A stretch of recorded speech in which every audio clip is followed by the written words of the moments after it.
Well, hello there. Hi everybody, it's Mr. Duncan with you now live on YouTube. I hope you are okay. How are you today? Are you okay? I hope so. Are you happy? I really hope so. I hope you can see me clearly. I'm outside at the moment. This is another live stream at just after 5 minutes past 2 on a Sunday afternoon. I hope you are okay. I'm feeling a little bit under the weather today. I'm not feeling very well because I am suffering with hay fever today, and at the moment it is peak hay fever. Peak hay fever. That's what I'm trying to say.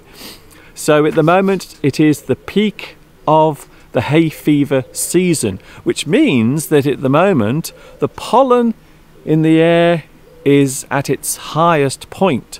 So I do apologize for my slight sniffly nose and also my sore throat, but I am suffering with hay fever. Now, I was going to cancel the whole thing today. I was going to call it off, but at the last moment I thought, Mr. Duncan, the show must go on, and so it will.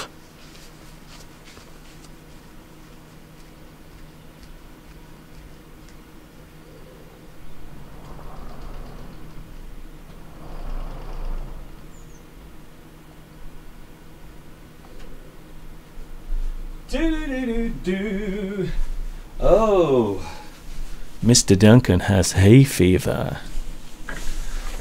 How badly do I have it? I have it very bad, let's just say.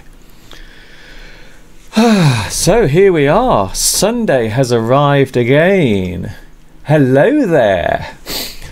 Oh, dear me. It's very hot today here in England. Also, the pollen count is very high. As I just mentioned, it is now the peak of the hay fever season. When we say peak, we mean that something is at its highest point. It can't get any higher, which means that the pollen in the air is now at its highest volume. So, over the next few days, the pollen will slowly disappear from the air, and then gradually I will get better. But at the moment I am suffering from hay fever today, and I have lost count of how many times I've sneezed today. I have sneezed so many times. Have you ever wondered how you write a sneeze down? The sound of a sneeze looks a little bit like this. You see, you can say achoo, achoo. There it is. Can you see it? Achoo, or a tissue. So when you sneeze, the sound you make can be written like the first one, achoo, or the second one, a tissue. Talking of which, I have been sneezing so much today, I have been sneezing my head off. So I suppose the big question must be today for me, how many times will I sneeze during today's live broadcast? I think I am going to be sneezing quite a few times today. Already I can feel my nose becoming blocked up once again. And also I should mention that just before the broadcast started, I did take some of my allergy medicine. So this particular type of medicine is supposed to alleviate, it is supposed to ease the symptoms of hay fever. So let's see, shall we? Let's see if this really works. Of course, the side effect of this is it can make you feel very drowsy. So if I fall asleep during today's live stream, please forgive me. So thanks for joining me. It's Mr. Duncan live on YouTube. I thought today it would be fun to look at some idioms and phrases to do with Sneezing. Now here is a good example of one. Not to be sneezed at. So here is an expression, an English phrase connected to sneezing. So, not to be sneezed at. If something is not to be sneezed at, it is something that is not to be rejected without careful consideration. Something that's too good to pass on or to reject, we can say that it is not to be sneezed at.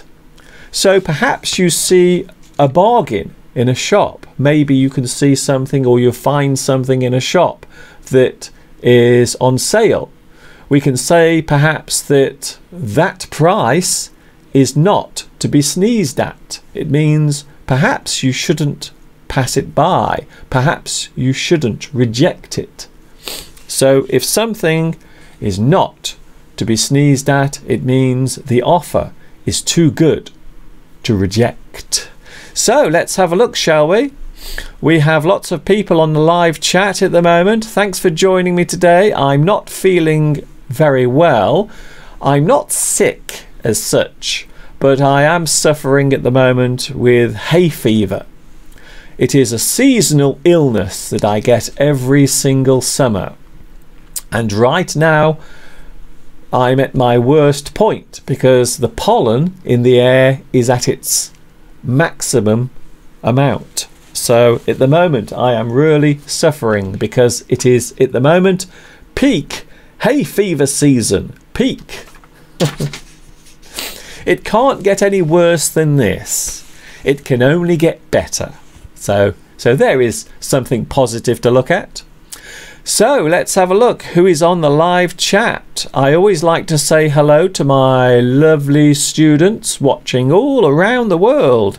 Nguyen is here. Hello Nguyen Viet Tran Nam.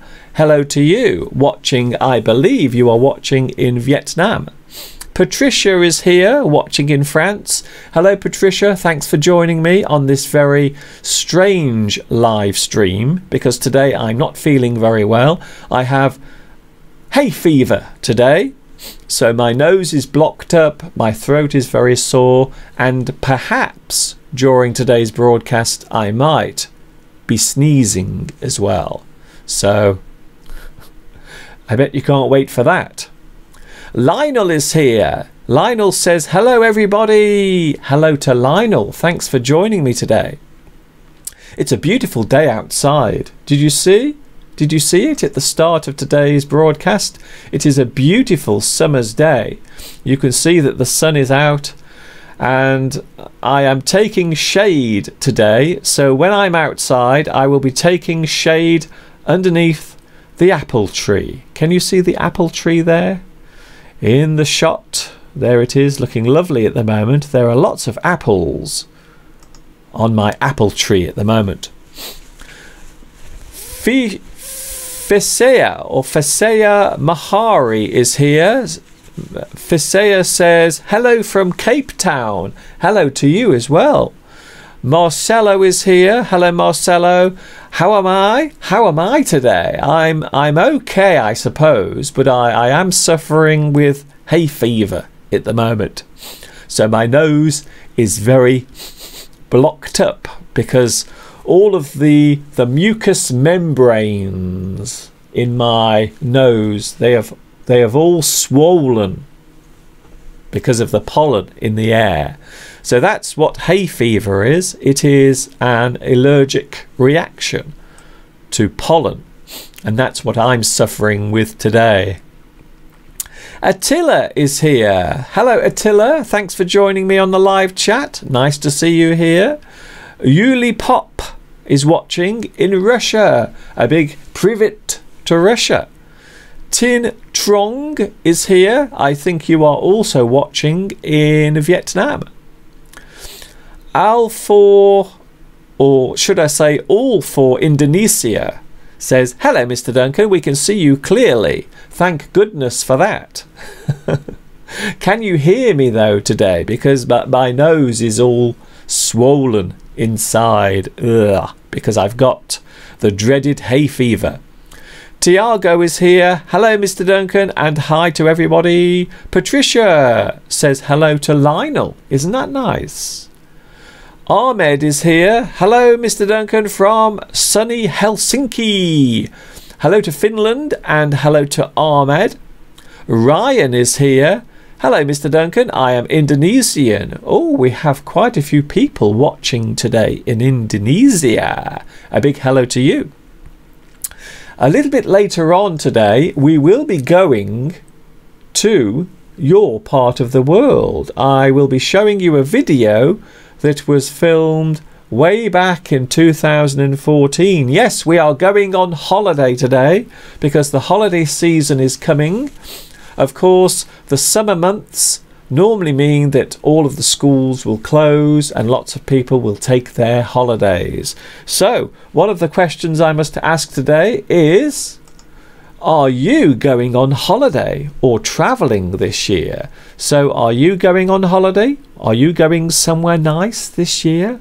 And if so, where will you go? Where are you going for your holidays, just in case you are having a holiday? A little bit later on, we will go for a holiday together because we are going to visit a very special place that I've been to many times, not very far away from Indonesia. So that coming a little bit later on. Anzonic is here. Hello, Anzonic. I haven't seen you for a long time. Nice to see you here today. Ryan is also here. Nice to see you. Hello, Mr. Duncan, and hello, everybody from Alex. Hello, Alex. Thanks for joining me. Don't forget, if you are following me on the live chat and you wish to make a live donation to help this continue, because don't forget, I do all of this for free. If you would like to make a live donation, you can click on this button and you should be able to see it underneath the chat. So if you wish to make a live donation today, I will say a special hello to you, and I will also say a big thank you as well. So if you wish to make a small donation, or of course a large donation, I don't mind, there is the symbol to click. Of course, don't forget the super chat is only available in certain countries. So there you go. Also coming later on, we will talk about sleep, because here in the UK we've all been talking about sleep this week because there is a big study taking place to find out how much sleep we really need. Now, some people believe that you should have at least 8 hours sleep every night, but of course some people feel as if they only need a little bit of sleep every night. They only need maybe 2 or 3 hours every night. Some people sleep during the day and stay awake during the night for various reasons. Quite often it's because of their job. So some people work at night and they sleep during the day. So that's another question to ask you later. Also, we have the mystery idioms. So many people love the mystery idioms. So now we are 17 minutes into today's live stream. I think we will have a look at today's mystery idioms. Would you like to have a look? Here we go. Here they come. Today's mystery idioms. They are pictures and you have to work out what the English phrases are. So there is the first one. Can you see it? So there is the first mystery idiom. Can you see it? Just say what you see. It is a well-known phrase in English. And also we have another mystery idiom. Ooh, that's an interesting one. What is that? What is that drawing? What is that picture? Can you see it? It is a very interesting illustration. It is a mystery idiom. And there is the first one for those who didn't see it. So there they are, today's mystery idioms. What are they? We will also be taking a look today at a couple of my Ask Mr. Duncan lessons, because a few years ago I did a series of English video lessons where I answered your questions. So I thought it would be fun to save my voice today by showing some of my Ask Mr. Duncan lessons from a few years ago. And don't forget, I've been doing this for many years. I have been on YouTube teaching English for free for over 10 years. So yes, it's true. I have been doing this now for over 10 years on YouTube. It's true.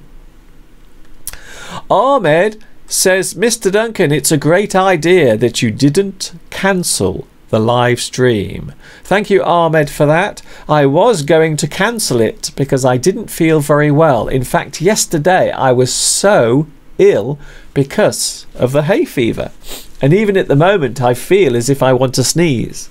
So my hay fever is also bad today. But yesterday I was very, very unwell. I went out for a walk. I was walking into town, and then suddenly I felt very unwell. My eyes were burning. My nose was inflamed, very, very sensitive. I started sneezing. My eyes were watering. It was terrible. So that was yesterday.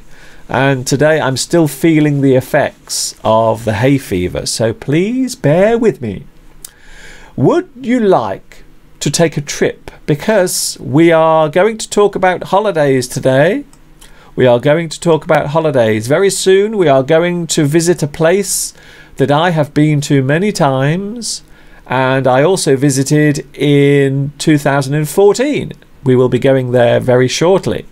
Alex is here. Hello, Alex. Alex is watching in Brazil. Thanks for joining me today. Eugene is here. Hi, Eugene. Thanks for joining me. It's great to see you here. One of my regular viewers on my YouTube channel. Don't forget, on my YouTube channel there is the address. There are lots and lots of English video lessons for you to watch. Over 500 lessons are available on my YouTube channel. Just in case you want to get in touch with me, if you would like to get in touch with me and maybe follow me on Facebook, because I do have a Facebook page, here are the addresses.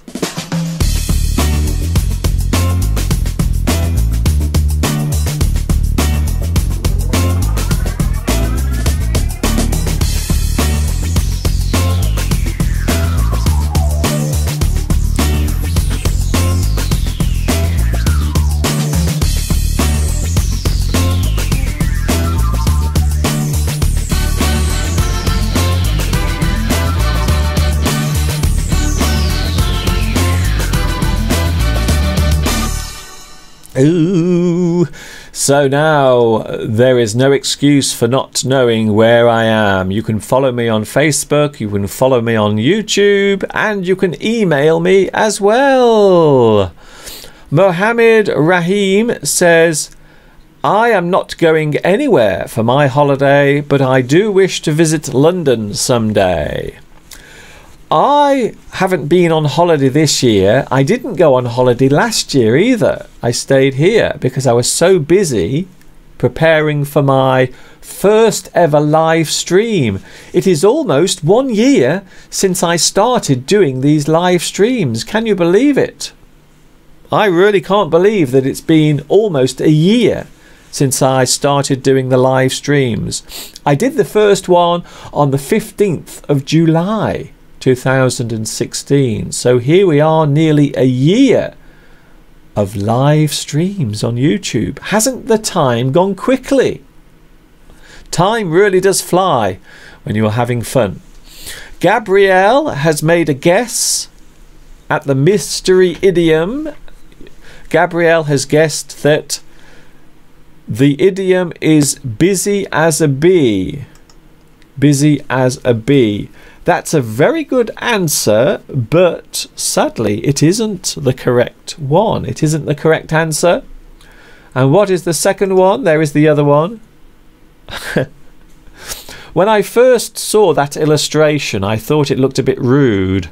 I thought it looked like something naughty, but it isn't. I promise you it isn't anything naughty. And there is the first idiom. So what are the mystery idioms? Ooh. No, it isn't busy bees. It is not. It is not busy bees, but a very good guess. Mr. Duncan, the super chat is not available in my country. It is not available everywhere, but for those who can, if you wish to make a donation, a small donation to help my work continue, don't forget I do all of this for free. And I've been doing this for free for over 10 years. No one else has done that. No one else in the world. I'm sure someone will write to me now and disagree. I am going on holiday to Dubai, says Marianne. A very lovely place, Dubai. Beautiful buildings, lots of places to sunbathe and have a nice relaxing time. So Marianne, I hope you have a good time in Dubai. Mr. Duncan, could you please pronounce the following words? Beer. Beer. Oh, sorry, I see bear. Sorry. Bear. Bear. Like a grizzly bear. Also, beard. Beard. Beard is what you grow on your face. It is facial hair. Beard. Bread. Bread. Of course, bread is what you eat. You eat bread. You eat bread with marmalade. You can eat bread with many things. Bread. And finally, bird. Bird. Bird. So we have bear. Rawr. Beard. Bread. And bird. Bird. Mr. Duncan, our best wishes from the Ukraine. You are the best teacher in the whole world. Thank you, Zenon. Thank you very much for that. It is not busy bee. A lot of people saying that the first idiom, the first mystery idiom, is busy as a bee. It is not. It is not busy as a bee. I spent 4 days in Kazan. My parents and I hope to visit the south of Russia at the end of September, says Lena. I hope you have a good trip. Many people, it would appear, are taking their summer vacations. Sadly, I will not be going anywhere because I will be here busy teaching you. So I won't be having a long vacation because, of course, I have many viewers, many students who wish to learn English. Dorat. Oh, hello, Dorat. Thank you very much for your sympathy because I'm not feeling very well today. I have terrible hay fever. Terrible hay fever. It's what we call peak hay fever. So my hay fever is now at its peak. It can't get any worse than this. Nice holidays in Morocco, Mr. Duncan. You should have a holiday in Morocco. Thank you, Layla, for that. That's lovely. Estella has made a guess, and also Zoran has made a guess as well on the mystery idiom. Patricia says, is it stick your tongue out at someone? No, that's very rude if you do that. Alf, all for Indonesia, says, at least every night I stay awake because of the mystery idioms. I think I would like today's workout first. The first one. Can you see it? Just say what you see. Okay, thank you very much for that. Hello, Mr. Duncan. Our best wishes from Ukraine. Thank you very much once again. I had a t-shirt like yours. Oh, do you mean my smiley face t-shirt? Yes, I thought I would wear this today to make me feel happy, to cheer me up, because I'm not feeling very well. Oh, poor Mr. Duncan. Mind your language. Mind your own language is the second one. No, it isn't. Mr. Duncan. Jamelia, yes, Jamelia has also made a guess at one of the mystery idioms. Elaine is here. Hello, Elaine. Hello, everybody. Today in my area, here in the north of France, the weather is also wet. Oh, it's wet in France today, just like in Moscow. The temperature is 19 degrees. I think here today it's about 22 or 23 degrees Celsius today. Mr. Duncan, I'm going to Italy for my holiday. Oh, one of my friends is just about to go to Italy for her holidays. Yes. Jocelyn is here. Hi, Jocelyn. Thanks for bringing yourself forward on the live chat. Thank you very much. Kath A says, hello, Mr. Duncan. Is the second idiom have the tongue hanged? No, it isn't. Eman Karem says, Mr. Duncan, I am going to Turkey for my holidays.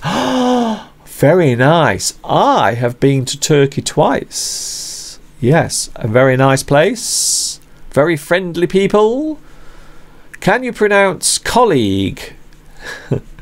Can you pronounce colleague in British and American English? I can pronounce it in the way that I say it. Colleague. Colleague. Colleague. It's actually a very strange word because it looks like it's spelt in another way, but in fact the pronunciation is colleague. Colleague. A colleague is your workmate, a person you work with. They are your colleagues. He is your colleague. Ahmed. Ahmed Otham or Othman. Mr. Duncan, during the week I saw some funny episodes of Mind Your Language. Oh yes, a lot of people now are watching Mind Your Language because there are some episodes on YouTube. So yes, quite a few people are watching Mind Your Language. It is a very funny program. Claudio. Ah, very good, Claudio. Claudio has made a guess at today's mystery idiom. Here they are again.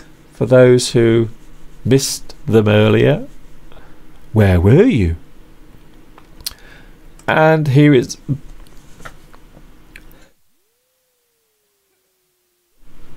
the second one.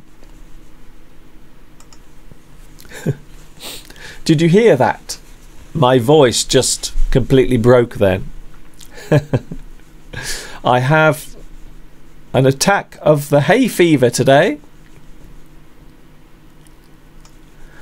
I am convinced that the mystery idiom is busy as a bee. No, it isn't. Naduan, it is not. But very good guess. MinQ or MinQ 100 says, Mr. Duncan, how do I find the difference between peak and top? Well, top can just mean the surface of something or the highest surface of something. So the top is the highest point. So it can also be the highest surface or, of course, the surface of anything. So the top can also mean the surface of something. To be on the top, you are at the highest point. And of course, peak can mean the same thing. The peak can also mean the highest point. So, for example, you can have the peak of a mountain, so the highest point of a mountain is its peak, or you can also say that you are at the top of the mountain. You are at the peak. So the words peak and top are quite interchangeable. I am going to take a little rest because we're going to take a trip now. We are going on a journey. We are going to travel 3,500 miles from where I am sitting now, because we are going to go on holiday together. Would you like to join me? This is an excerpt from one of my lessons that is available on my YouTube channel. It is available to watch, and in this lesson we are going to go on holiday together. We are going to take a trip to Penang in Malaysia. Hi everybody, this is Mr. Duncan in England. Yes, I'm back in England. How are you today? Are you okay? I hope so. Are you happy? I hope so. I have just returned from a short break to a place I used to visit often, but for many years I had not been to. I went for a holiday to the Malaysian island of Pulau Pinang, or as it is more commonly known, Penang. Needless to say, I took my video camera with me, and this is the result.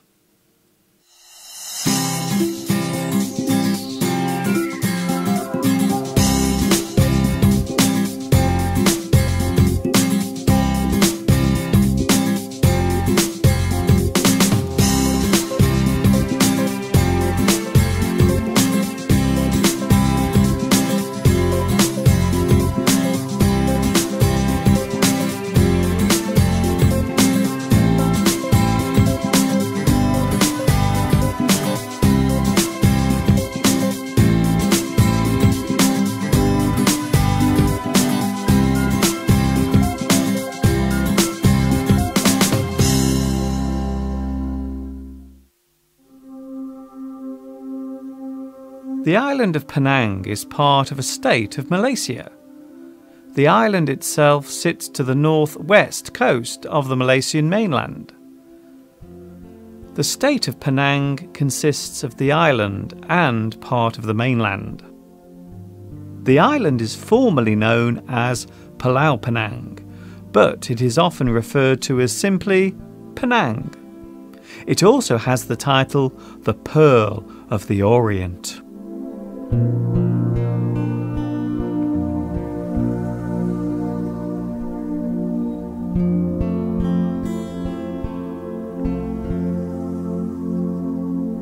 The earliest mention of Penang goes back to the 15th century, with the name being used by the Chinese Navy. The name is derived from the word for a type of nut palm. Modern Penang can be traced back to the late 18th century, when it was leased to the British Empire by the then Sultanate of Kedah, of which Penang was a part. The British colony there was formed on August 11th, 1786, which started a long association with the British and the rest of Malaya, as it was known then. This association would go on for over 100 years.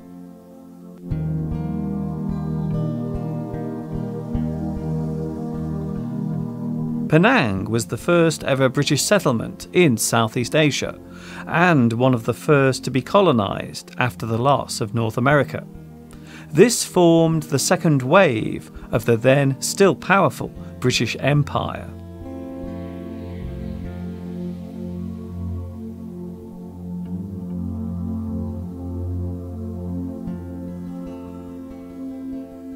Britain's association with Penang and Malaysia is still evident today, with all of the old colonial buildings, many of which are still in a good state of repair.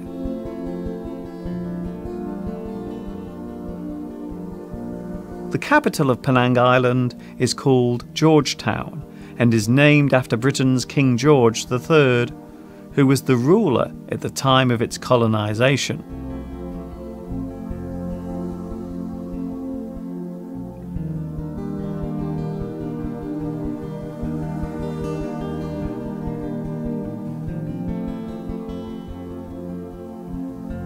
Georgetown has some of the best preserved colonial buildings in Southeast Asia. Such is the importance of this area. In 2008, it was granted a UNESCO World Heritage status so as to assure its long-term preservation as Penang entered its next stage of development.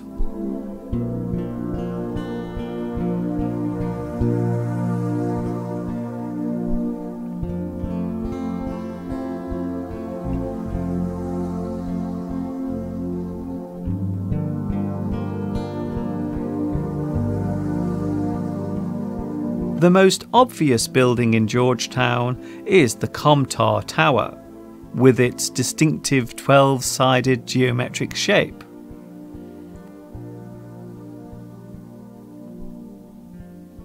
This area has fallen into disrepair over the past few years and is currently the focus of a large renovation scheme. It would be hard to talk about Penang without mentioning food. Penang is famous for its wide range of local cuisine.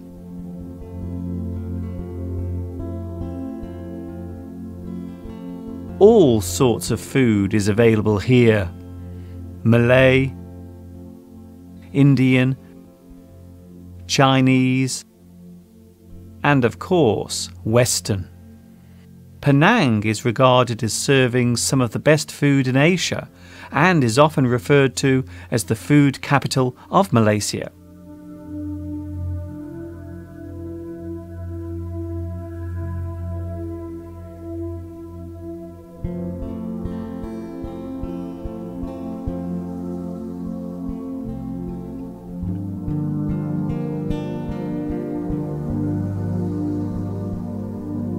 At night, the main seafront on Penang Island comes to life as the restaurants beckon in the hungry locals and tourists with their varied menus.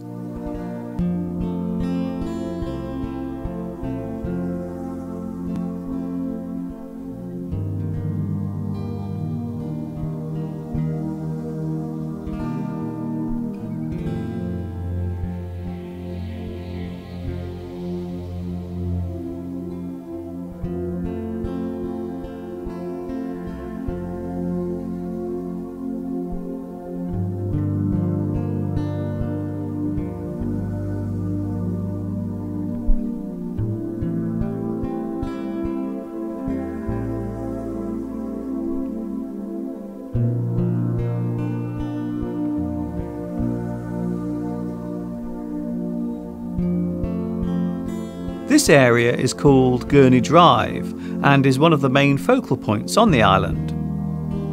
Along here there are many restaurants and bars, as well as hotels and shopping centres, many of which have only recently been constructed.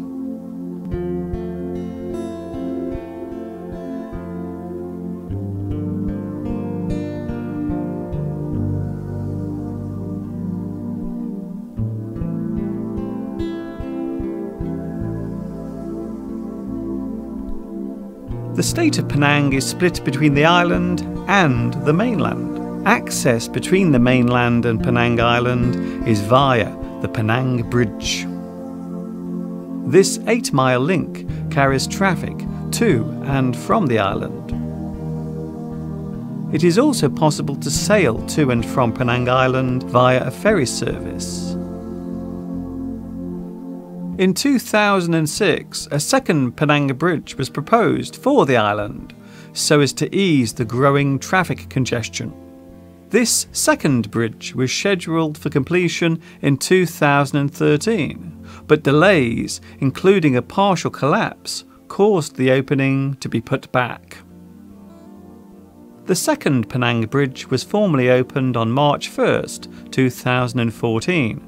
Just a week before I arrived. So far, the new bridge has received a lukewarm response, with many motorists still favouring the first bridge. At 15 miles in length, it is the longest bridge in both Malaysia and Southeast Asia, and cost 4.5 billion Malaysian ringgit to build.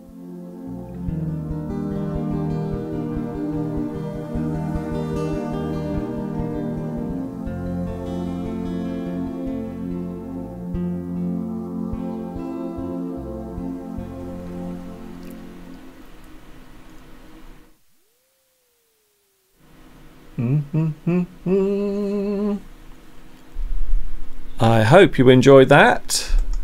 There it was. I was just sneezing then. I do apologise.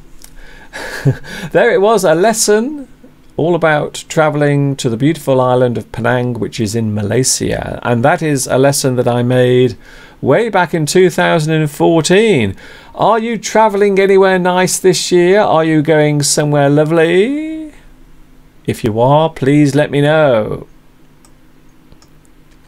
Hello Sun says, Mr. Duncan, I am confused by the word until. If you told me I'll on leave, I'm on leave. I'm trying to read what you're writing here. If you write I'm on leave until the 17th or 7th of July, do you come back to work on the 4th of July? I have no idea what you're saying there. None of that makes any sense. If you are on leave until the 7th of July, it means you are on leave. You are not working until the 7th of July. So you will not be working until the 7th of July. So if you are on leave, it means you are not at work. So you are on leave until the 7th of July. I'm going to Vietnam soon and I want... Oh, go to Vietnam soon. I want to meet you. Thank you, Yu Chun Park, for that. I'm not going anywhere this year. I'm not travelling abroad because I have too much work to do here. I have my live streams, which I must do. I also have other things that I have to do as well. So I'm a very busy person at the moment. Quite a few people getting the mystery idioms. Oh, very good. Well done. Here they are. The mystery idioms. There they are. There is the first one. And there is the second one. But what are they? So there they are, today's mystery idioms. But what are they? One or two people have got them right. Well done. Congratulations to you. Another thing I want to talk about today is sleep. Sleep. We will also talk about sleep today because a big study is taking place at the moment here in the UK to try and find out what the effects are of having too little sleep. So if you don't get enough sleep, what are the effects on your brain? So that's what we will be doing today. We'll be talking about sleep, if you get enough sleep. Wasdoki says, hello my lovely teacher. Hi, hello there. I'm not feeling very well today because I have terrible hay fever. Now it isn't flu, it's not a cold, I don't have anything like that. It is actually caused by an allergic reaction. So if you are allergic to something, it means you are very sensitive. Your body is very sensitive to certain things. So my body is very sensitive to pollen that comes from the plants. And at the moment we have grass pollen, which is the one that makes me ill. So there is lots of grass pollen around at the moment. Back to the live chat. Olga is here. Hi Olga, thanks for joining me today. I've spent the first part of my annual holiday visiting Moscow. It is a very large and beautiful city. Lots of museums and places to visit. Thank you, Olga. I'm glad to hear that you had a good time in Russia. El Divaldo says hello from Brazil. Lots of people watching in Brazil. I'm pretty sure of that. Bloody Mary is here. Hello, Bloody Mary. Nice to see you. Hi, Mr. Duncan. You are missing us too much because we are on holiday at the seaside. Oh, I see. So you are actually on your holiday at the moment. I see. So you are missing me so much. You are even watching me whilst you are on holiday. That's amazing. Thank you very much. I feel very honoured. And you are at the moment on holiday in Bulgaria. Well, Bloody Mary, I hope you have a super time. I visited Rimini, where my father and I stayed at a hotel, and we were on a short tour around Venice, Florence, and also Rome. Those little one-day tours were wonderful, says Lena. I'm very glad that you had a good time. It's nice to have a break, isn't it? It's nice to have a holiday. It's nice to travel somewhere different, because staying in the same place for many, many, many months can become a little bit boring, let's say. Hi, Mr. Duncan. Warm greetings from Singapore. Thank you very much for that. I'm not feeling very well today. I have some hay fever today, so all of the pollen has affected my body. Najok, thank you very much for your message from Singapore. Marianne has also made a guess on the mystery idiom. That's great. Shall we go outside for a moment? I know that I'm taking a big risk by doing this, but I think we will go outside at the moment.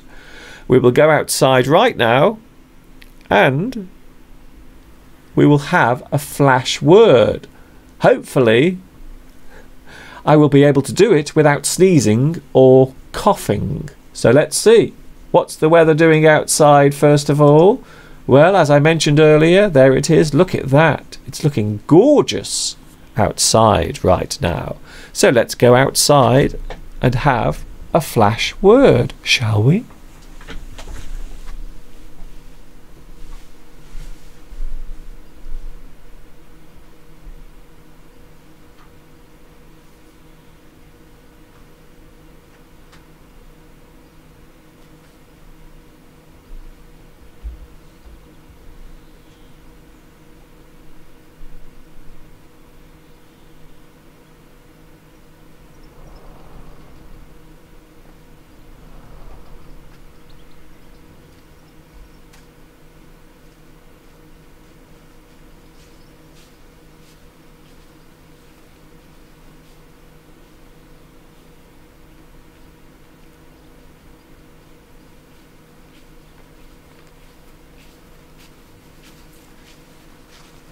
So here I am outside. I hope you can see me clearly because it's very sunny. I'm taking shelter underneath my apple tree because it's so bright out.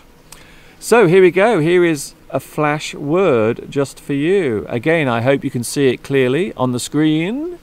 There it is. The word is chastise. Chastise. The word chastise is an English verb. The word chastise is an English verb that means to inflict harsh punishment on someone. The action of giving harsh or stern punishment is chastise. To reprimand someone severely is also chastise. The manager would often chastise his workers for being late. Chastisement is the noun that names the act of chastising. To chastise someone is to discipline, punish, rebuke, reprimand, scold. The word chastise derives from the word chasten, which used to mean divine punishment. So there it is. Can you see it? Today's flash word. The first one. Whew.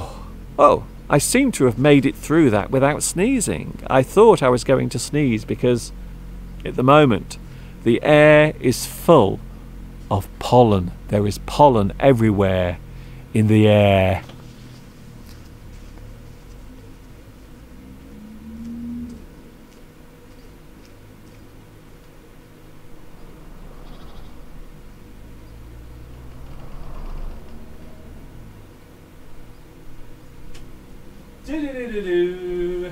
I'm back.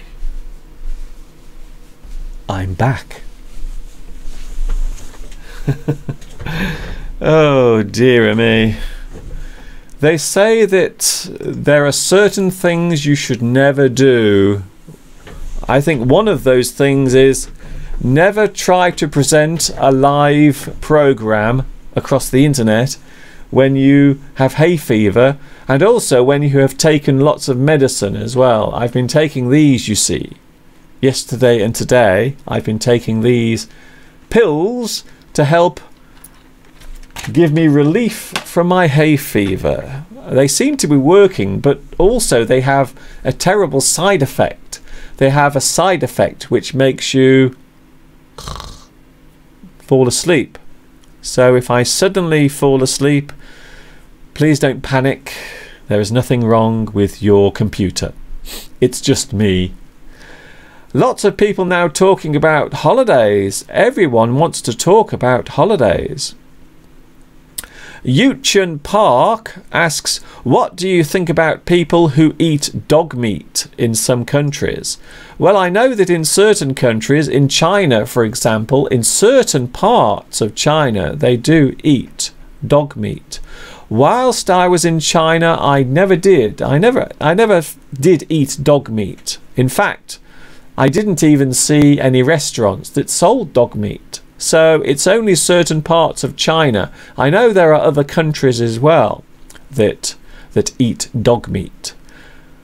Hayati, hi Mr. Duncan. I've been trying to chat with you for such a long time, but my message would not send. Why? I don't know. But a big hiya to Hayati. Hiya. I was on holiday as I got work in Milan, says Daniela. So far away from my house. So I enjoyed visiting museums, famous streets, parks, and the amazing Duomo there. Thank you, Daniela. So where did you go? You went to Milan. Oh yes, very nice. Very, very classy. Hi, Mr. Duncan. Lots of people getting the mystery idiom correct. Well done. Lots of people getting these right today. Is it because they are very easy? I'm not sure. So here we go. Today's mystery idioms. There is the second one and there is the first one. But quite a few people have got them right today. So congratulations. Well done. You have done very well there. We are just coming up to 3 o'clock in the UK. I don't know what time it is where you are. If you want to get in touch with me, you can write to my email address, and of course you can follow me on Facebook.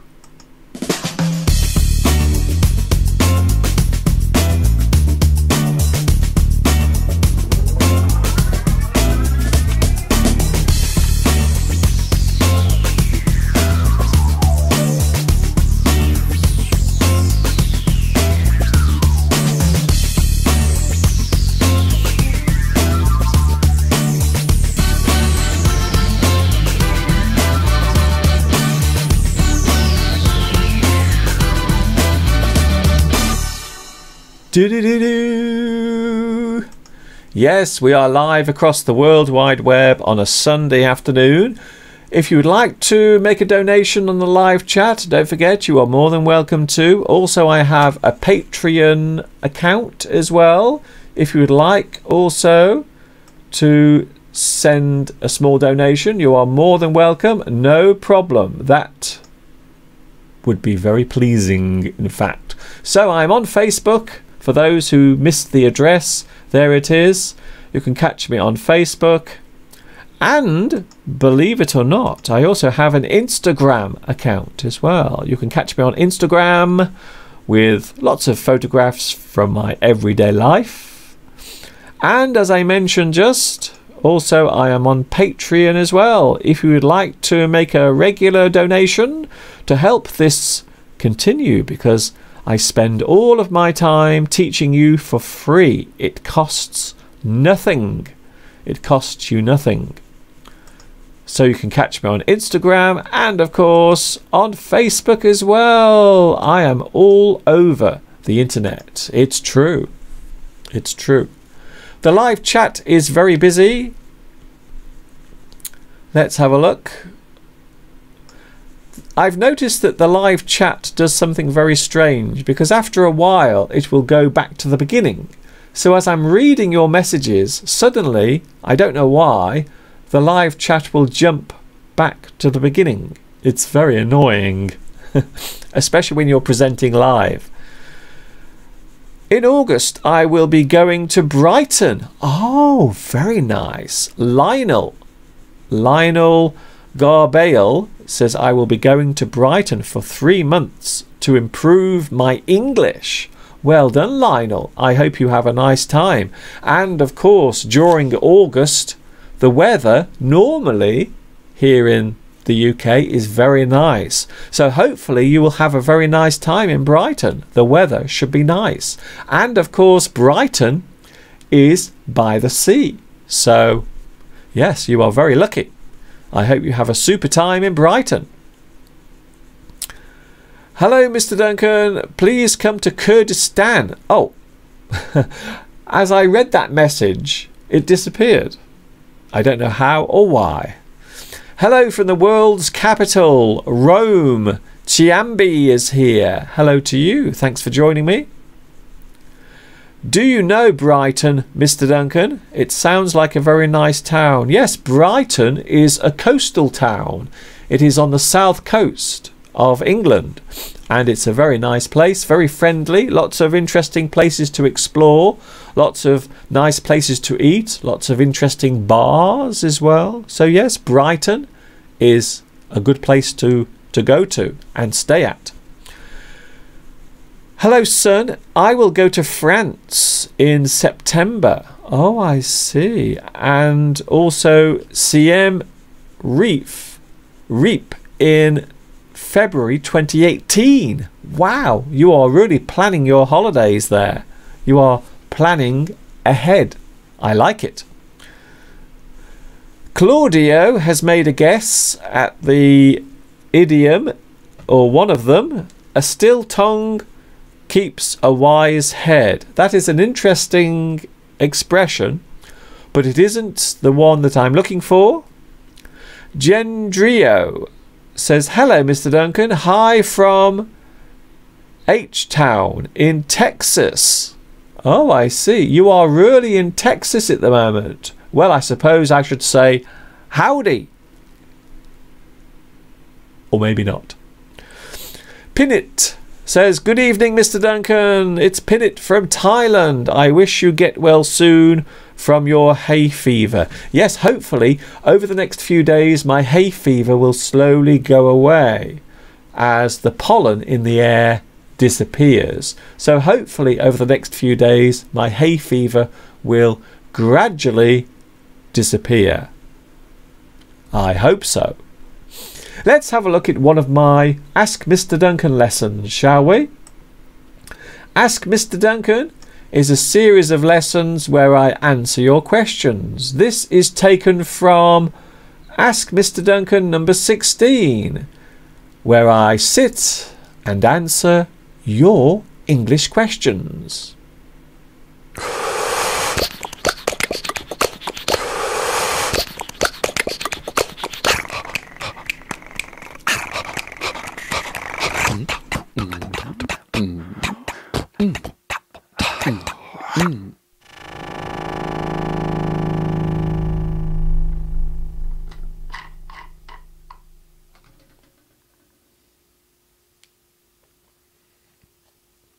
Hi everybody, this is Mr. Duncan in England. How are you today? Are you okay? I hope so. Are you happy? I hope so. Here I am once again on yet another hot and steamy day in the UK with some of your email questions and comments concerning the English language and my work here on the World Wide Web. So before I pass out through heat exhaustion, let's have our first question for today. How do we use in return in a sentence? This question comes from Ahmad Al-Haribi, who lives in the Kingdom of Saudi Arabia.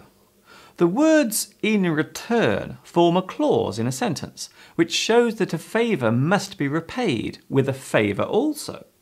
I do something for you, so you must do something in return for me. It can show that a favour must be given later. If I help you today, you must do something later for me in return. So the favour can be given back straight away or at a later time. But it must be given at some point. In return. A very nice email. I have received a very nice email from Igor Brito, who lives in Brazil and teaches extensive English there at the University of Amazon in the northern part of the country.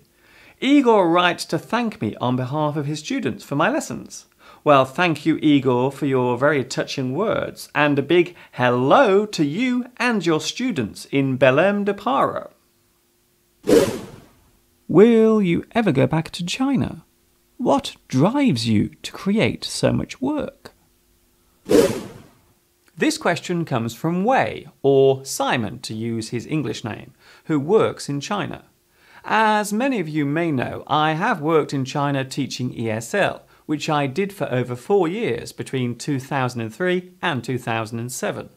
Should the opportunity arise, I would love to return there for a visit. I have many fond memories of my time in China, and many of my experiences there led me to do the work I'm carrying out today. Even though I'm far from China now, the time I had there still lives in my heart. As for your other question, the driving force behind all my work is of course the students who follow me. I love teaching, and as long as there is a need for my work, I will go on creating it. I now devote most of my time to this project. I also put virtually all of my own money into it too. My goal is to help as many people as possible. I know I'm a small man and a tiny player on the internet, but making a change for even just a few people is reward enough for me. A fruity idiom. Did you know that the word banana can be used as an idiom? The expression go bananas. He or she has gone bananas. The crowd went bananas after the match. It means to become crazy or act in a mad or overactive way. How do I change my accent? Is it possible to do this? This question was sent in by Louisa Yi, who comes from China but is now living in Canada. One of the most sensitive issues surrounding language is accent. The way you speak identifies you and your background. It is a very personal part of your character. The traditional train of thought with teaching is that it is better to teach a second language to young students in a kindergarten rather than adults in a training centre. But even then, the end result could be a child speaking with an accent. It is not what they learn which sets the accent, but where they are learning it. Here is an example of this occurrence. A person lives in England for 25 years and they have a strong English accent. They move to California when they are 26. By the time they are 35, they are speaking with an American accent. Maybe they are using local colloquialisms. Over time, their accent has changed. The amazing thing is that this person is probably unaware that this has happened. This will not always happen, of course, but it does show that if we can change the way we speak without realizing it, then it is possible to do it intentionally. Of course, just like any other change, it will take time. Whether you try it or not is up to you.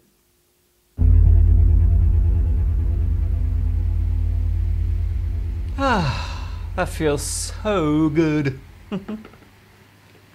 Before I dash off today, I would like to say a special hello to Dwai Pham, who lives in Vietnam and is a big fan of my English lessons. Thank you for your kind words, Dwai. A big hello to Tanya Petsana, who lives on the beautiful Portuguese island of Madeira. Yes, Tanya, I did visit Madeira in October 2007 and I had a lovely time there. It really is a great place to escape to and relax. I even sampled some of the delicious Madeira wine while I was there. Finally, a big hello to MC Bebo in Cairo, who is a friend of DJ Bowdy, who I said hello to last week. I gather you both enjoy music and share an interest in DJing. I can let you in on a little secret now. In the past, I have worked as a DJ on the radio. It's true. That is all from me for today. I'm now going outside to enjoy some of this lovely sunshine before the big grey clouds return. This is Mr. Duncan in England saying thank you for asking me. And of course, ta-ta for now.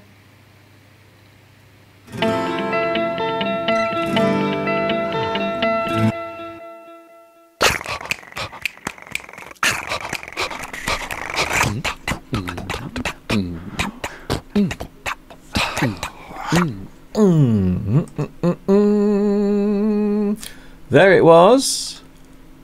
One of my Ask Mr. Duncan lessons from 2010. I'm sure that quite a few people are going to say, Mr. Duncan, you look so young there. You look so young in your old lessons. It is true, I do look a little younger. Thank you for joining me today. I am feeling a little under the weather because I have seasonal hay fever at the moment, but today apparently is the worst day for hay fever sufferers. So hopefully from now on until the end of July, my hay fever should get better. It should slowly ease off. Talking of my lessons, of course, don't forget you can find all of my English lessons. All of my lesson playlists are under this video. So if you look underneath this video, there are playlists featuring all of my lessons that I've made during the past 10 years. So there they are. I hope that is helpful. Back to the live chat. Hello from Nicaragua, says Era L, and also Shatsky Vlad. I hope I pronounce your name right. Hello from Belarus. Hello to you. Hello from Germany, Mr. Duncan. Maxi says hello. It's nice to see you here. Mr. Duncan, I'm glad to watch your live stream again because I was at sea. I was at the seaside in Nesebar, Bulgaria. Unfortunately, at the hotel, the Wi-Fi was very bad and I missed your last streams. Don't worry, Nikolai. I am here today and I hope you can pick me up very clearly through the internet. I hope your Wi-Fi is working great. Eman is here. Hello, Mr. Duncan. Me too. I have hay fever, which makes me feel very sleepy because of the medicine I have taken. That's true. Yes, I have taken the same thing. This particular medicine, you are supposed to take it. You take these tablets whilst you have hay fever, but the only problem is they also make you feel very, very sleepy, which is how I'm feeling at the moment. So if my concentration suddenly vanishes and I'm just sitting here staring into space, the reason is because I've taken some hay fever medicine and it's making me feel very, very tired. Alex is here. Hello, Alex. Mr. Duncan, I'm living in Birmingham now. Your lessons have helped me a lot with my communication skills with local people. Big thanks. Thank you, Alex. Alex K. Watching in Birmingham at the moment. Not very far away from me. Why do people get hay fever? Why do people have fever now? Asks Hayati. Well, Hayati, it isn't an illness, it is a reaction. So what I have is actually a reaction to something that my body doesn't like. And in this case, it is pollen that comes from the plants and the trees. So the pollen goes into my body and my body goes, oh, I don't like that. And so my body goes crazy. It tries to get rid of the pollen. It tries to push it from my body by making my nose run and making me sneeze and cough. So yes, hay fever is, I think it's safe to say that hay fever is a pain in the arse. It really is. Hay fever is a pain in the arse. Or, of course, if you're watching in America, it's a pain in the ass. Definitely. No doubt about it. So that's the reason why everyone seems to be sick at the moment. Mr. Duncan, you look younger when you wear a t-shirt. Please don't wear a suit. You are very welcome to Hong Kong. Oh, well, of course. Hong Kong has been in the news this week because the Chinese premier visited Hong Kong and there were some problems there. I've never been to Hong Kong ever in my life. I've been to China, of course, mainland China, but I've never been to Hong Kong. I would like to visit there one day, perhaps. How old were you when you took that video? Well, that video that you just watched was made 7 years ago. So that's me 7 years ago. And this is me now. This is what I look like in 2017.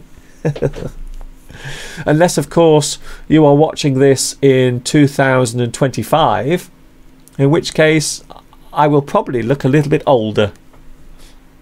Maybe. Ahmed says, when I came to Finland, I've been recently sleeping for just 4 hours a day.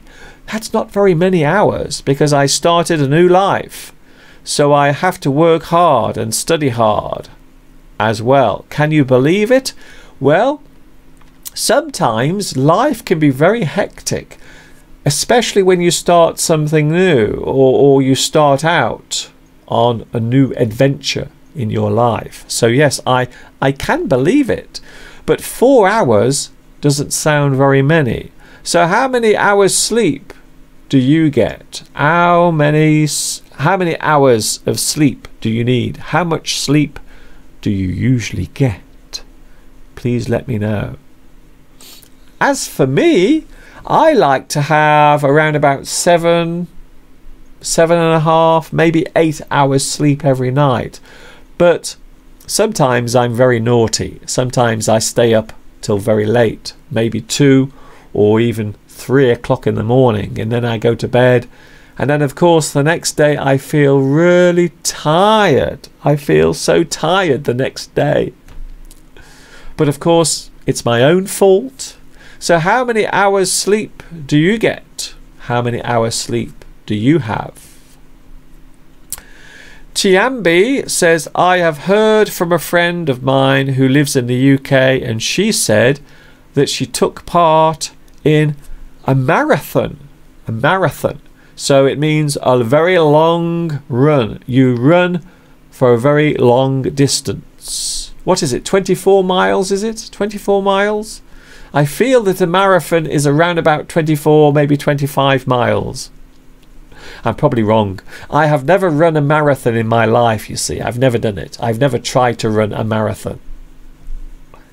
I'm not sure if I'm fit enough to do that. So Tiambi's friend took part in a marathon for raising money. Yes, many marathons normally raise money for good causes. And in the case of your friend, it was a charity that raises money for cancer research. So that's great. That's very good. Very good.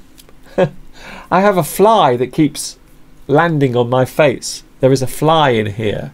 It keeps buzzing around me. So yes, there are many things that are held in this country, many events that are held to raise money for charity. The flies are everywhere today. I think now I have lots of flies in my studio. Ahmed, yes, I've read your message already. Excuse me. The live chat has gone back again. Mr. Duncan, I suffer from insomnia. I only sleep for a few hours, says Jamila. That's quite a common thing. A lot of people suffer from insomnia. Insomnia means difficulty in sleeping. So if you find it very hard to sleep, we can say that you suffer from insomnia. Insomnia. So thank you, Jamila, for that. This fly is really annoying me. It keeps buzzing around my face. I don't know why. I think it wants to give me a kiss. Alain says, good luck, Lena. I am confident you will succeed. That's very nice. Well, I like to get 5 or 7 hours of sleep each night. But being a young working mother who is also studying, it just doesn't allow me to get more than 4 hours every night. That's not very many, is it? I bet you feel tired the next day. I think so. Hey, Mr. Duncan, that's me. Why don't you reply to me? Says Hayati. Hayati, I have also said hello to you. I've already said hello to you earlier. I said hello to you earlier. So yes, Hayati, I did say hello to you earlier. Good luck, Lena. I am confident you will succeed. Thanks a lot once again.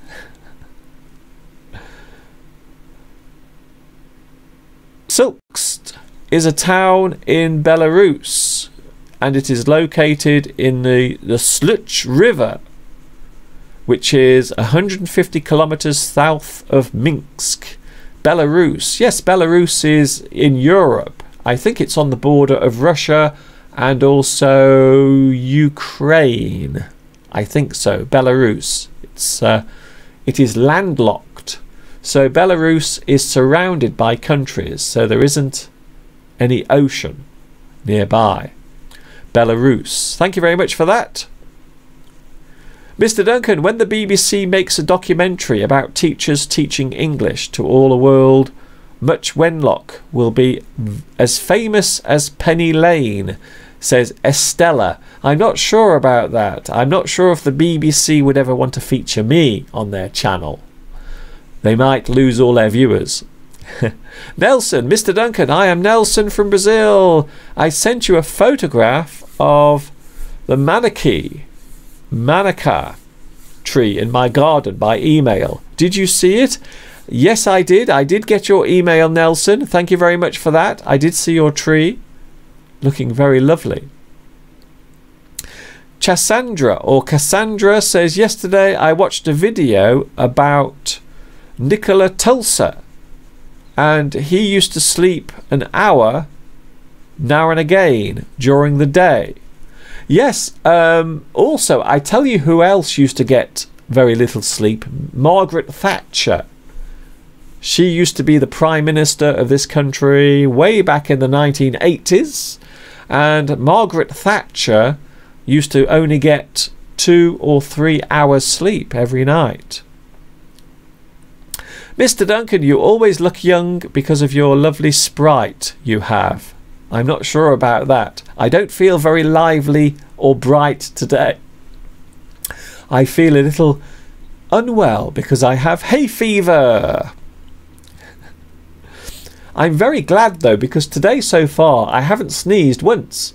This morning I couldn't stop sneezing, but fortunately now my sneezing has stopped. Thank goodness for that. Vu Do Kwok says, hi Mr. Duncan, do you have any idea why the more I sleep the more sleepy I am? Well, you might not be the only person who has that problem, because I always find that if I have a very good night's sleep, the next day I feel very sleepy and tired. I don't know why that is. So even though I've had a really good sleep without any interruptions, the next day I still feel tired. It would appear that the more sleep you have, the more your body wants. Maybe. Hello, son. Yes, as well, there is an internet from which you can learn a lot. I'm not sure what that refers to.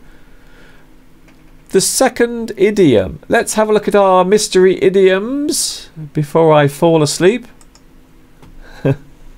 Here they are. This is the first one. Quite a few people have got this right. And here is the second idiom. So there are today's mystery idioms. It is time now to go back to October 2013. Way back in time. We are now going to take a look at one of my October lessons that I made in 2013. And in the lesson we will take a look at damsons. We will also take a look at sheep and also birds as well. Because as you all know, I love nature so much.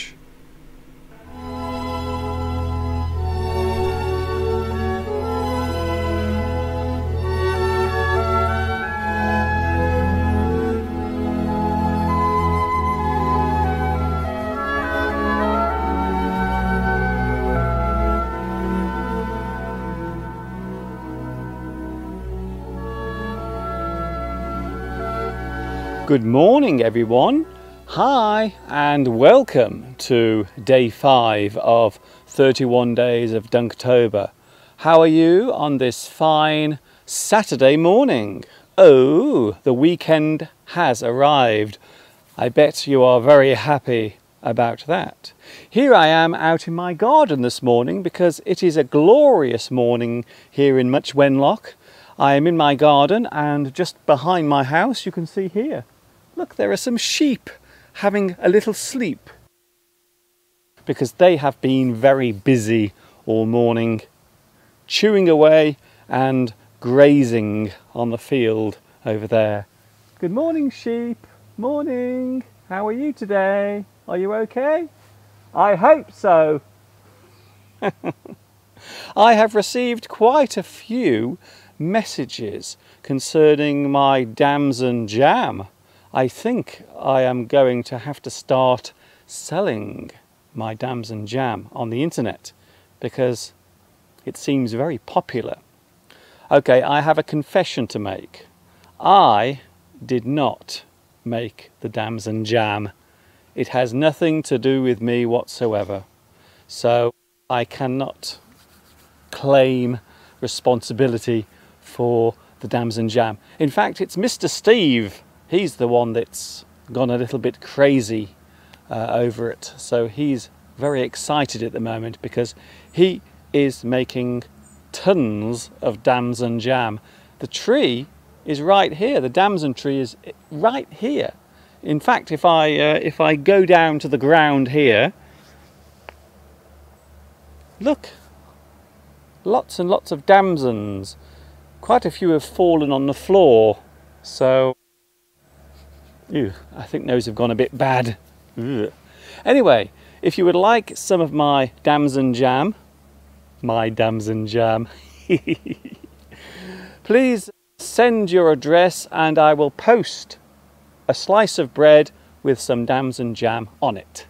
Although by the time it gets to you, it might be a little bit sticky. Anyway, let's get on with today's lesson. What are we going to look at today? Would you like to see some sheep? Would you like to see some birds? Would you like to see some shots of my damson tree? I think you would.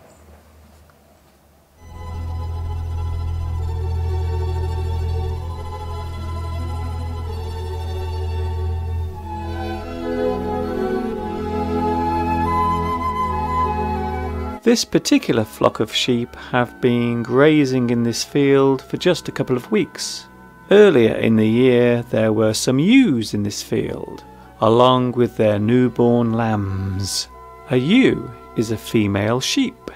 It is common for the male and female sheep to graze separately in different fields.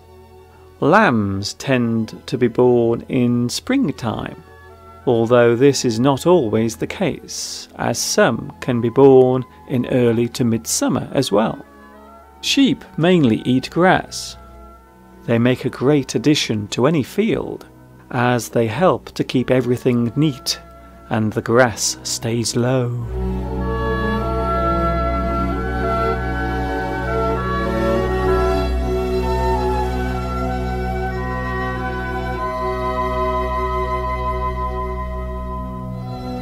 I get so many birds coming into my garden here in Much Wenlock, especially during the nesting season.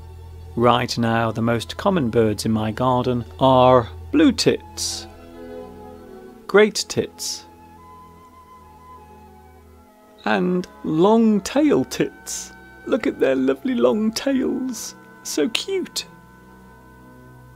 Another popular visitor to my garden is of course the all-familiar robin, with its bright red breast. And of course the wood pigeon.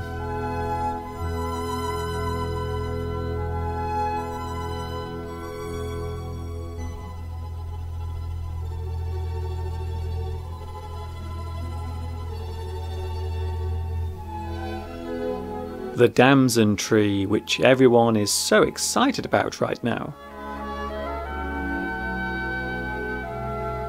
This tree has produced a very large number of damsons this year. As I have already mentioned this week, damsons make very good jam. It is very easy to make jam. You just boil the fruit with some sugar and a little water until the mixture is all hot and squishy.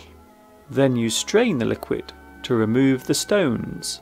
You then place the warm liquid into jars and wait for the jam to cool off and set. When something has set, it has gone solid. The word set has many definitions. As you can see, the leaves are already beginning to fall. Autumn is once more on the way.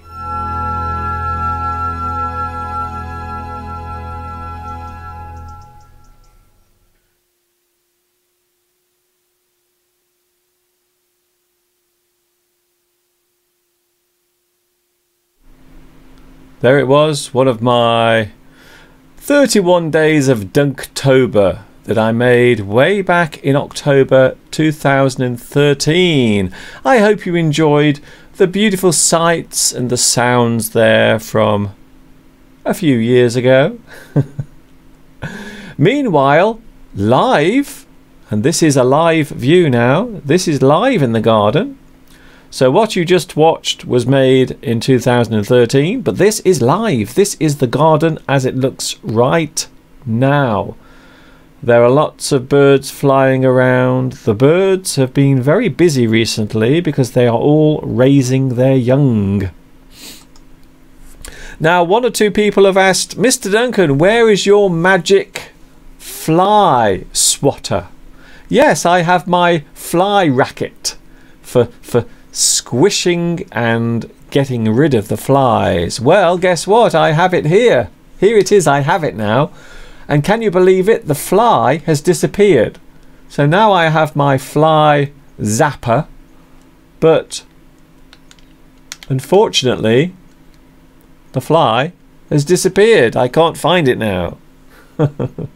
So thanks to all those who asked, Mr. Duncan, don't you have a device for getting rid of your flies? Yes, I do, and here it is.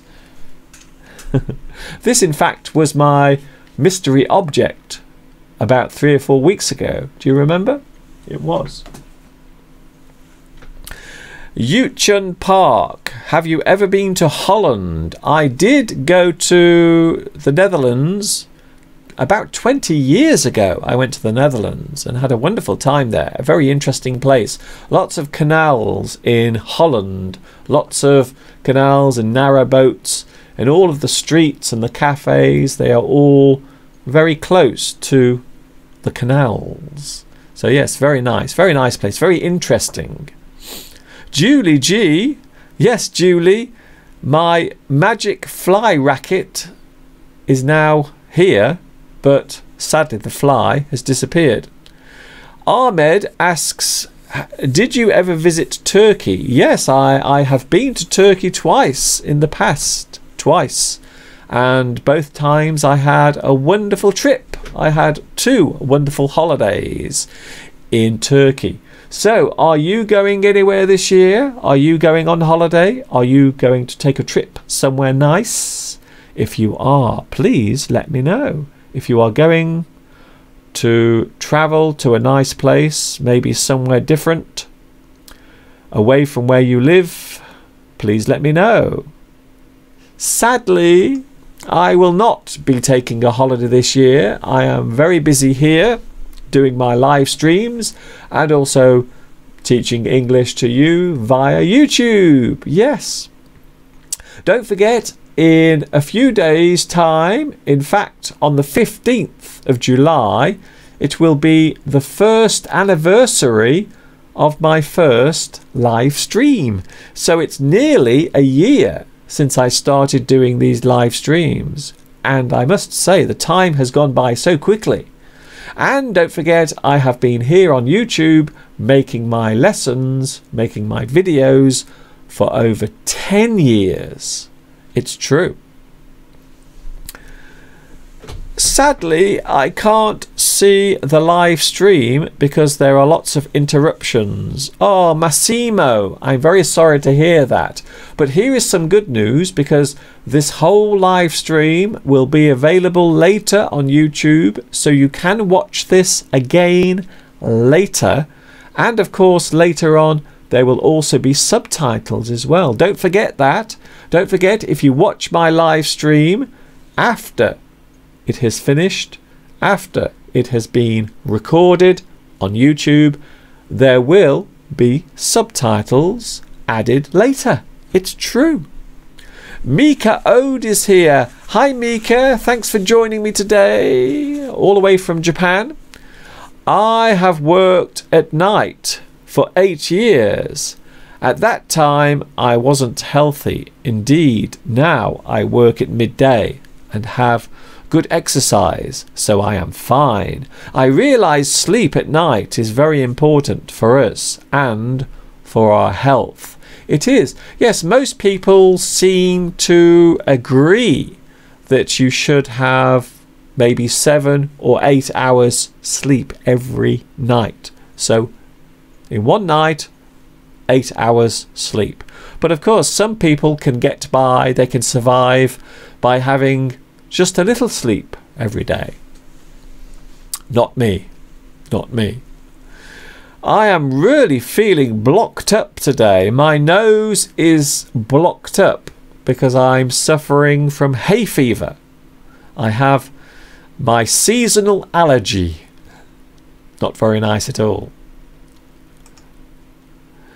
Does anyone want to do a language exchange session? Oh, that's a very good idea. Strupo Loan is offering to do language exchange sessions on Skype. That's a very good idea. Well done. Yes, maybe if people would like to get in touch with you, maybe you could do that. Mr. Duncan, I wish I had a garden like yours. I live in a small flat. As you know, Hong Kong is famous for its high rent, high price of flat. Yes, I think living in Hong Kong, it's one of the most expensive places to live in the world. I think one of the most expensive places is actually, maybe the most expensive place is Singapore. I've been to Singapore once, and everything in Singapore is very expensive. That's the one thing I noticed. Everything is very expensive. The mystery idioms, I will reveal the answers to these mystery idioms a little bit later on before I finish. I will be here for another 20 minutes and then I will be gone. I hope you have enjoyed today's live stream. So there is the first mystery idiom and there is the second one. So they are today's mystery idioms. And I must say, many people got these right today. So well done to everyone. Well done. I have been sleeping from 7 to 9 hours, says Cyril Kartim. Cyril Kartim Hassan says, I normally sleep between 7 and 9 hours. That's okay. That's about average. I think that's very good. Very healthy. Hello, Mr. Duncan. I am Yusuk from Japan. I'm planning to visit Italy in August, and this is the first time that I will visit Europe. Well, Yusuk, I hope you have a super time. I hope you have a great time in Italy. One of my friends has just gone to Italy. She has, in fact, I think she's leaving today. Jamelia is here. I might spend some days at the seaside. Yes, I think being by the sea, if you stay in a place that's near the sea, I think it has the most wonderful atmosphere, especially at night. One of the things I enjoy doing, if I go to a place that's very near the sea, I like to walk around at night, and you can hear the waves crashing on the beach. You can hear that lovely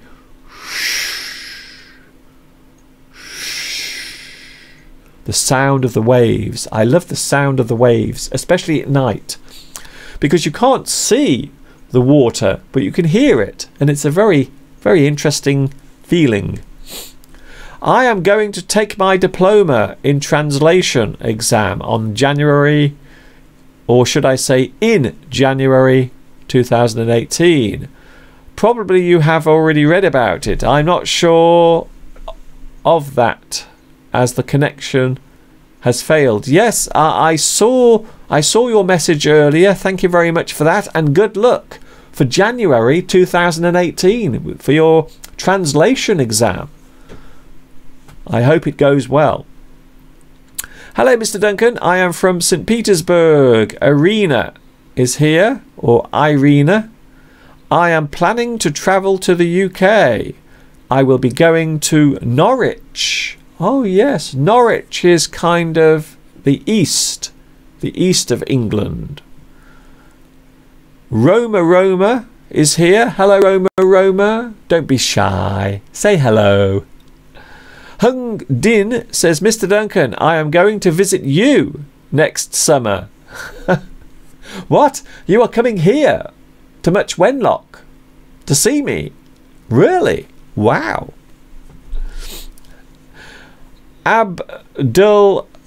Abdulrahman says, hello everybody. Hello Abdulrahman.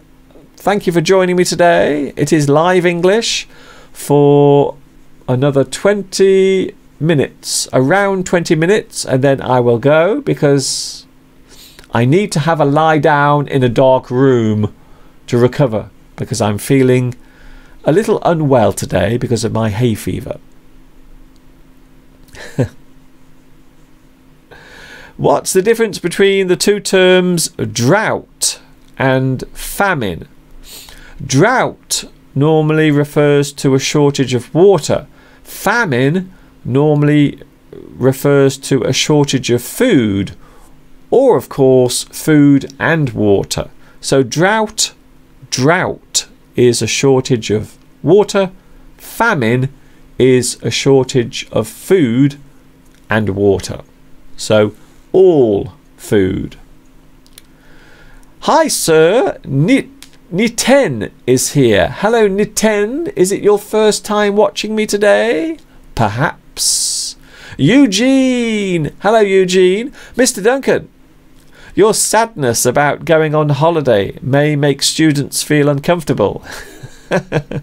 It's like you don't go on holiday because of the live streams. Well, no, it's because I love doing this. Of course, I will be taking short breaks. I am planning to have a short break in August because, of course, next month it's my birthday. So I am planning at the moment to have a short break, hopefully during the first week or maybe the second week of August, because next month it's my birthday in August.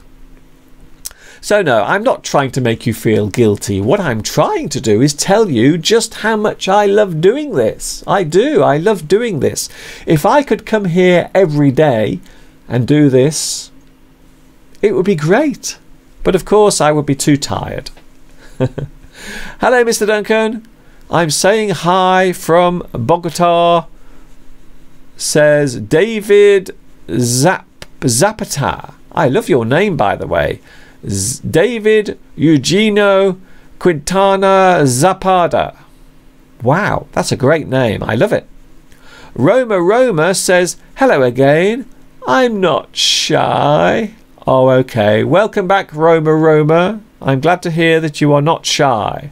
Let's have another Ask Mr. Duncan. This is from one of my series of lessons that I did a few years ago, called Ask Mr. Duncan, and this is Ask Mr. Duncan number 18. And in this video I will answer lots of your questions.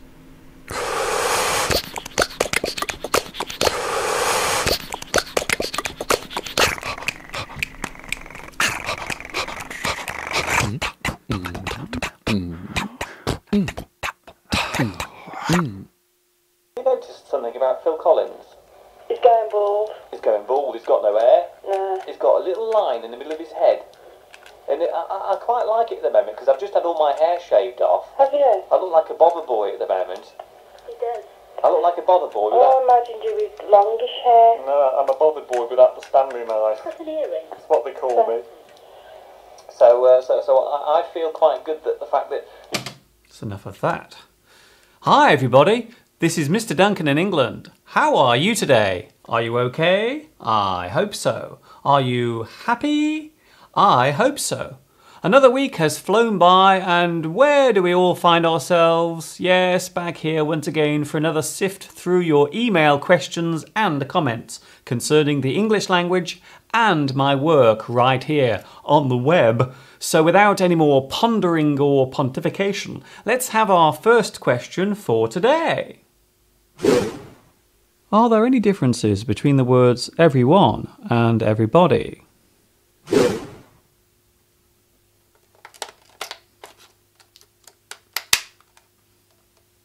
This question comes from Ahmed Aid, who lives in Egypt. In English, just like any other language, certain words can be easily interchanged or replaced with or by each other. The words everyone and everybody give a good example of this word flexibility. They are similar in meaning as they both relate to each and every person who is here or those who may be watching. Everybody and everyone. Each one here and every individual included. These days it seems that everybody is becoming the more popular of the two. Thank you, Ahmed, for the question, and a big hello to you and everybody watching in Egypt. A nice email. I have received a nice email from Dao Duc Bien, who comes from Vietnam, but now studies in Thailand. Dao has been following my lessons for a long time and watches them every day using a laptop to view them on.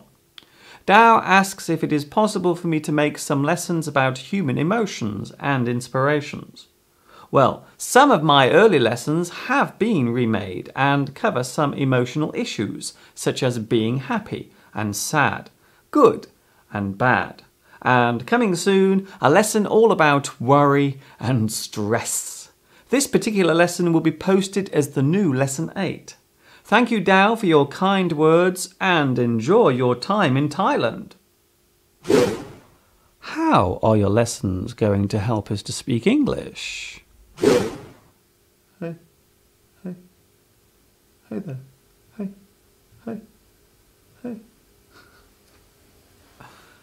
This general question comes from Adnan Shahzad, who lives in Pakistan. As I have explained before, my lessons are designed to give those learning English as a second language the chance to both read and hear words as they are spoken in a clear and vivid way. You will notice that I never use a whiteboard, as most of the words I use are written somewhere on the screen, normally as subtitles or large captions. My aim is to create a virtual English environment. The experience of watching my lessons should also give the experience of learning in a fun, clear and vivid way. My lessons are very useful to those who do not always have other people to practice English with. I use different subjects as a base for my lessons, as well as discussing certain aspects of English, such as grammar and pronunciation. Much of what I do now comes from my own experience of teaching English in China.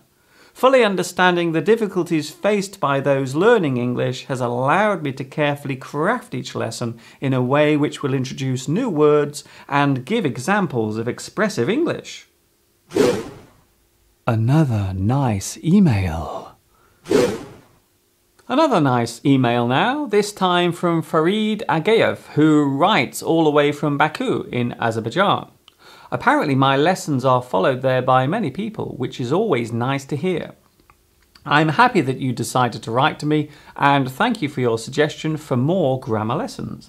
That is a great idea, and of course if you have a grammar question you can always send it in to me here and maybe get it answered in a future edition of Ask Mr. Duncan. Thank you, Farid, and ta-ta to you too. A body part idiom. This part of your arm is called the elbow, and there is an idiom which relates to this joint. Give someone the elbow. Give him or her the elbow. Elbow them. It means to push someone aside or to throw someone out of a group. Give someone the elbow. You don't want that person near you any longer. Yet another nice email. Another nice email now. This one comes from Irina, who teaches English in Russia. Siberia, to be more precise. Thank you for the invitation to visit your country. I have never been to Russia before, but from your description, it sounds like a beautiful place you live in. Yes, Irina, I would love to see some photos of your town. It's always interesting to see a new part of this world of ours, don't you think? A big hello to you, Irina, and all of your students too. I'm going to be an English teacher, but I feel afraid. How can I improve my English quickly? This question was sent in by Fatmir Zakiri from Kosovo. First of all, the rules of learning English are quite similar to learning anything. You only get out what you put in. This is to say that how well and how quickly you advance really does depend on you. There are no magic ways or secret methods to learning English. The bottom line is that it is down to you. In your email you mentioned 2 years as the time limit. 2 years is a long time, and I know from my own experience that you can do a lot in that time. From your email I can clearly tell that your written English is very good, and from that I feel that maybe confidence is your main problem. Building your word power can be done by reading regularly, and speaking English can be improved by listening to your own voice using a tape recorder. As I always say, the more you do something, the better you become at doing it. Practice creates experience, and experience builds confidence. I hope you feel more relaxed now, Fatmir, and good luck. Time to say hello to you and you and you. Mr. Duncan on the radio in 1995. Before I zoom off and become a dot, I would like to say a big special hello to Kevin Lau in Hong Kong, who asks if there are any good online English speech radio stations I could suggest for him. Well, Kevin, if you want to listen to speech only, then there is always the BBC World Service, which, as I understand, is freely available on the internet. Of course, there are many podcasts and English teaching forums too, which offer English lessons, although many of these must be paid for. There is also the free service provided once again by the BBC. This is the address. Got it? Good. Hello also to Agni, who lives on the Greek island of Rhodes. I have never been there myself, but I have been to another part of Greece, Corfu, twice. A beautiful place with warm and wonderful people, and delicious food too. A big hello to Gerardo Flores in Colombia, who sends me a big thanks for my lessons. Well, thank you, Gerardo, for thanking me for teaching you, I think. Finally, a big hello to Muhammad Ali in Pakistan, who has set up his own English training centre and uses my teaching videos in his classroom. Hello to Muhammad and all of your students too. Do you like my t-shirt? It's a gift from Mr. Steve, who has just returned from a trip to Dubrovnik. Hello to all my Croatian viewers. That is all from me for this week. Stay safe and happy until next week, wherever you are watching in the world. This is Mr. Duncan in England saying thank you for asking me. And of course, ta-ta for now.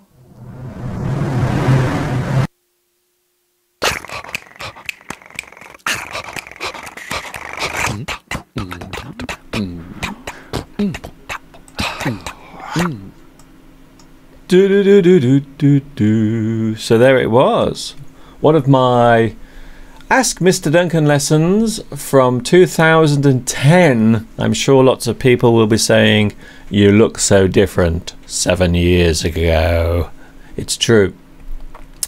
It's Mr. Duncan live for just a few more minutes and then I am going. It's time for me to go nearly, not quite. I have been asked to explain what this word means. The word provoke. Provoke is to do something to get a reaction. So if you do something, you say something and you want a reaction, we can say that you provoke someone. You have provoked them. You provoke. You do something to get a reaction. You do something that will cause a reaction to take place. You provoke someone. You say something or you do something that will provoke another person. I hope that helps you. Hello Sun says, Mr. Duncan, Hong Kong's apartments are the second most expensive in the world. A new flat in Hong Kong that is around about 400 square feet costs £400,000, £500,000. That is very expensive. Gerhard is here watching in Austria. Hello to Austria. Thanks for joining me today. Mr. Duncan, it is my first time here today, says Quinjar. Thank you very much, and it's really nice to see you here. Thank you for joining me. It was Niten who asked for the meaning of provoke, so I hope that helps you. Roma is here again. I'm very glad to hear that you're not shy. Hello Son, can we do a language exchange? And I think that message is going out to Shatsky Vlad. So it looks like there are some messages being exchanged in my live chat, which is very nice to see. I think so. Mr. Duncan, how old are you? A lot of people are very interested in my age. I don't know why. Vina, I am slightly older than my teeth. slightly younger than this t-shirt, maybe. I will provoke Mr. Duncan to do some more lessons. Provoke. Oh, I see. Okay, then. Zilber21 has said that. Olga, Mr. Duncan, thank you. Despite a severe hay fever, you have made a lesson for us. Yes, I have struggled today. I have struggled through my hay fever to bring you a live lesson because, of course, I did promise to do it. So, as we say in show business, the show must go on. It must go on. And that's exactly what I've done today. Colourful World says, I don't know if any Vietnamese people are watching here. Yes, lots of people are watching at the moment in Vietnam.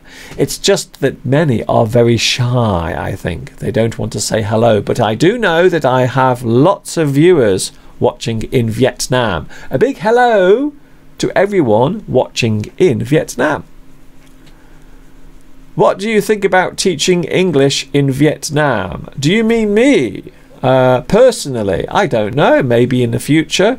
But at the moment, I am working here and I'm working very hard in England. But yes, I would love to travel to other countries and maybe visit some students who watch me on YouTube. Wouldn't that be lovely? Wouldn't that be nice? Bye, Mr. Duncan. Oh, people are going now because they think I am leaving, and they are right, of course, because it's just gone 4 o'clock. Just before I go, I will give you the answer to today's mystery idioms. Here they are. So there is the first one, and there is the second mystery idiom. The first one, I will give you the answer now. The first mystery idiom is make a beeline. Now, quite a few people got this right. Well done and congratulations to you. Make a beeline. The meaning is to hurry towards something. So if you hurry towards something, it is to make a beeline. So you rush towards something, you go towards something very quickly. It is make a beeline. So I hope that is something you can use, maybe, to make a beeline.